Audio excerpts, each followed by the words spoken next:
Isang mapagpalang umaga po sa lahat dyan, mga kababayan. Sa ating mga OFW, welcome po. Ay ang kalsada na yan sa ating harapan, mga kabayan, ay papunta po yan doon sa mismong bagong munisipyo ng Cabuyao at sports complex nila dyan sa likuran natin, no? Na kung saan, dito po sa balingan sa ating camera, dito po itatayo yung mismong bagong Cabuyao station ng PNR, NECR South. Ayan po sa ating harapan, mga bayan. May bakanting lote. Dahil dito sa area ito ay napaka-strategic na area dahil napalibutan po ito ng napakaraming subdivision, mga kabayan. Ayan po. At dyan po sa area na yan, iyan na po ay papunta doon sa mismong pinaka-highway, papuntang Nestle. May kanto dyan, bandang kanan. Kung saan dyan po yung malaking pabrika ng Nestle, mga bayan, at Science Park. At napakaraming, itong Cabuyao po, mga bayan, ay napakarami pong malalaking pabrika. Yung Science Park, no? Isa na po yan sa napakaraming pabrika dyan sa loob.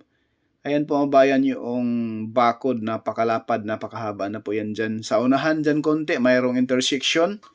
Yang kulay blue na bubong na yan, yan po yung supermarket.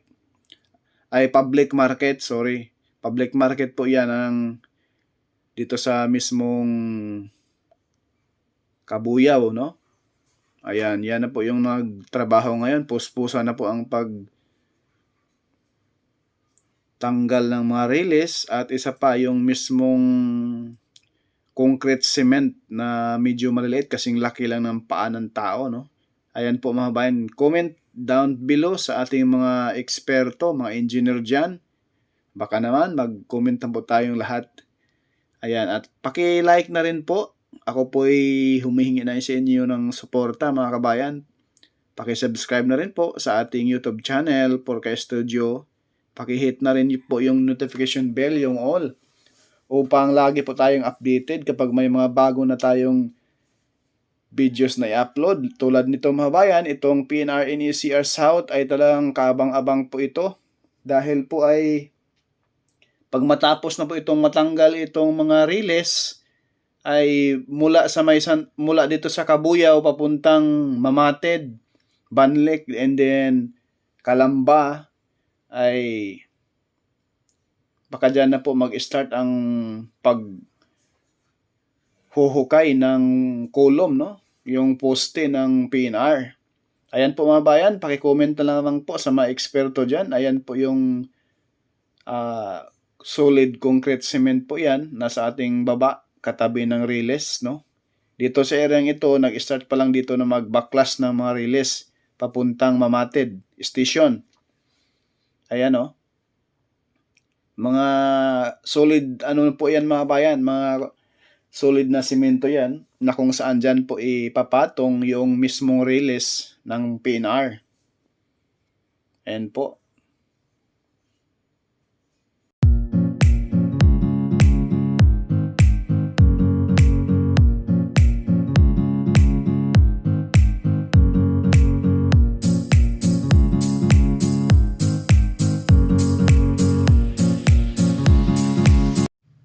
Yan, lipat po tayo rito, mga bayan, sa mismong Mamated. Ito na po yung binabakuran dito.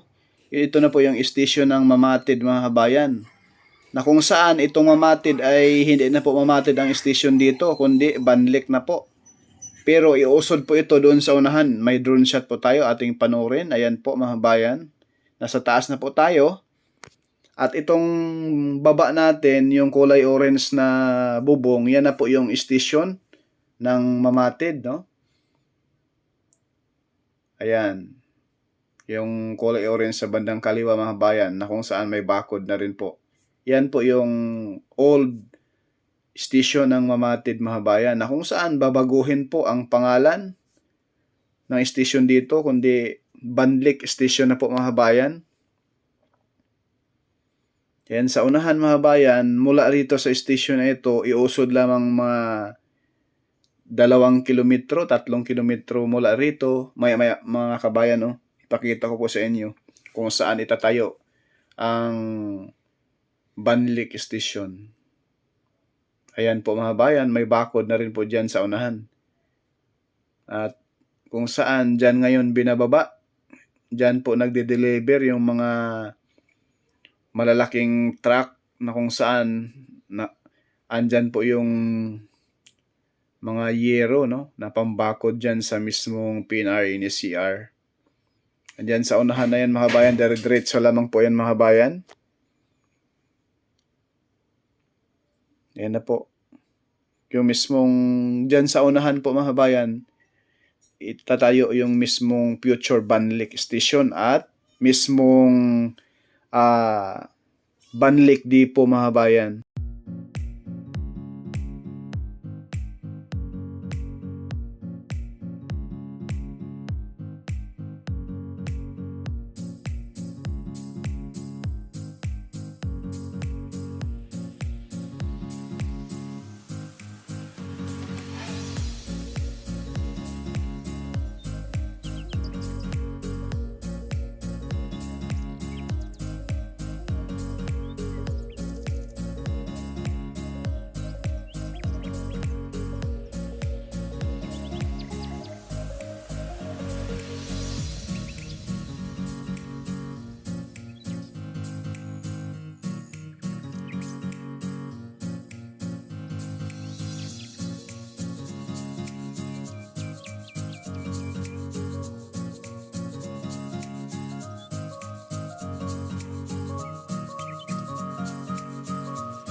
Yan na po mga kabayan, dyan sa unahan na yan, yung bibilugan natin, ayan, dyan po itatayo yung katabi mismo ng terminal ng mga container van. At ito na po yung Banlik Station, ito na po yung itsura niya, ang itatayo dyan mismo, no? Ayan, dyan po. Ang problema dyan mga bayan, napakaraming bahay po dyan sa tabi ng release. Ayan po yung mismong terminal ng container, oh. Napaka-strategic po na area dito mga bayan dahil sa malapit po sa mga napakaraming pabrika po rito sa Calamba at dito sa mismong Kabuyaw. Itong binilugan natin mga kabayan, yan po yung maliit, yan po yung Banlik Station. At ito naman po yung depot.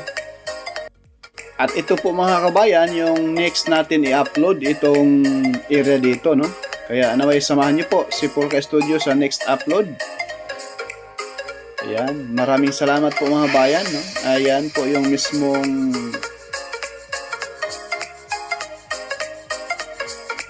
Mamatid Station dito sa area na kung saan papalitan na po ng Banlik Station. Sa unahan lamang po nitong station na to ng Mamatid mga bayan, dyan sa unahan. Next upload po natin itong area dito, no? Sa mismong depot para magpalipad rin po tayo ng drone dyan sa unahan mga kabayan. Yan po yung alignment na dyan po sa baba po ay ito po yung sa drone shot natin. Ito na po yung nilagyan natin ng circle kaganina. Ayan na po yung mismong mga Koreano sa baba. Katabi lang po ito mga kabayan ng palayan. Ayan po, forward na po yung pag ano nila, pag latag ng bako dyan. Ayan po, may mga panabong pa ng manok sa baba, oh. Ayan, oh, mga kabayan, kita nyo naman. May mga panabong pa. Dyan po, matatamaan po yan. Dyan po itatayo yung future Banlik Station. Ayan, next upload po natin ito, mga kabayan, oh. Maraming salamat po at isang mapagpalang umaga po sa lahat. Like, share, and subscribe. Shout out Ma'am Ami Campbell, Ma'am Lisa Torres, Celia White po.